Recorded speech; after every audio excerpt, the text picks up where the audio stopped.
What If, Series 1, Episode 9, title What If the Watcher Broke His Oath? And of course, this is the final episode of Series 1. There will be a Season 2. And what this episode basically is them trying to find a way, because as we know, this is a authority show where we're with the Watcher, this whole mighty, powerful being who is going to walk us through, like, you know, like the magic stove bus, like, was it Mrs. Fizzer, and we'll explore the multiverse and all these different stories or what could have been through the MCU. But last week's episode was slightly different.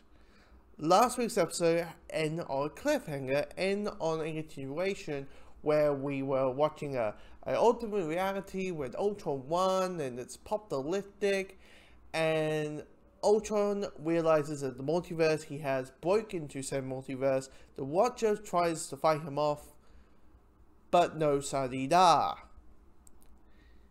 The Watcher realizes he's too powerful even for me. I need to get a Multiverse Avengers, or as he calls it, the Guardians of the Multiverse.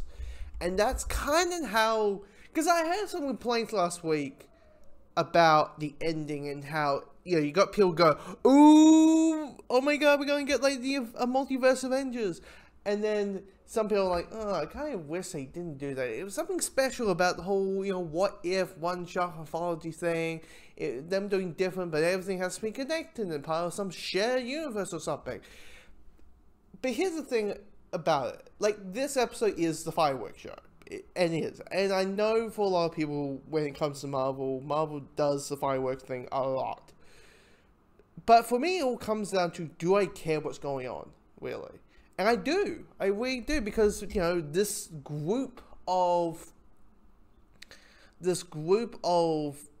I want to say, Multiverse Avengers, but the Guardians of the Multiverse are versions of characters I like, outside Killmonger. You know, we had Party Thor, which was, he was hilarious and great and all that kind of thing. You know, Captain Carter, as much as that episode was very, like, yeah, kind of giving me this, my guess, ease people into the concept of what if, my guess, because this is very, feels like it's just First Avenger, but Peggy Carter's Cap. You know, Star-Lord T'Challa, of course, this is the final time ever we're going to hear Chadwick Boseman playing anything, and all that. We have Gamora, we have Black Widow, we have Doctor Strange, who destroyed his entire universe to try to save Christina. And many more members of the Guardians of the Multiverse. Because I care about these versions of these characters, it makes me be invested of the big fireworks show. And that's what because here's the thing, this episode is the fireworks show, and it works in so many ways.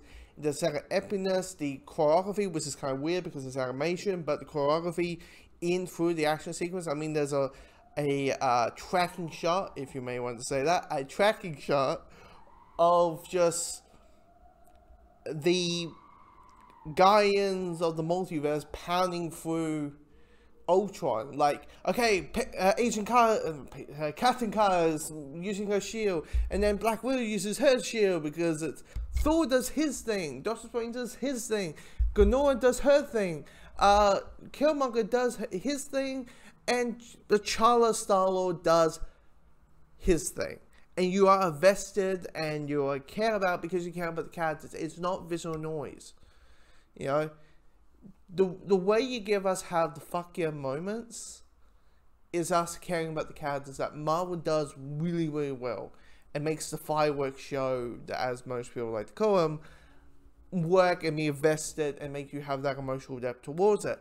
Now, with that, I have to say, like, they do this thing twice in this episode, and that is that, you know, our heroes has defeated the villain. We think our heroes has defeated the villain. But, oh no, they haven't. The villain has risen and become a bigger form, or, you know, still around or something.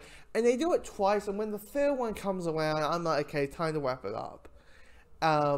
But then we go to the ending, and I'm like, the last couple minutes is absolutely beautiful. I mean, I got a little bit teary-eyed. At the end. And I do not want to, I do not want to spoil it. And the post-credit scene is even better attached to it. But yeah, okay. There's a scene between the Watcher and Black Widow with Natasha, and it's a neat one. I like that. Basically, her questioning the Watcher and like, "Oh, you just watched us. Do you grab your popcorn? You know, are we just sitting? Are we just your entertainment? Like, are you not entertained? That whole thing." But yeah, I mean, the thing about What If is knowing that it is like a anthology show. Some episodes are gonna work. Some episodes are going to be better and worse and bad. I mean, like, you know, the Killmonger one. But yeah, this episode, as it's if you want to have episode 8 and episode 9 as its attained thing, it's a satisfying 2-part finale. It really is, and I'm like, yeah. Whenever season 2 comes out, if it's next year or 2023, hopefully we get this cool, get more cool stories, and hopefully they have learned where, okay, we can do this, we can do that, and that's interesting, that isn't interesting.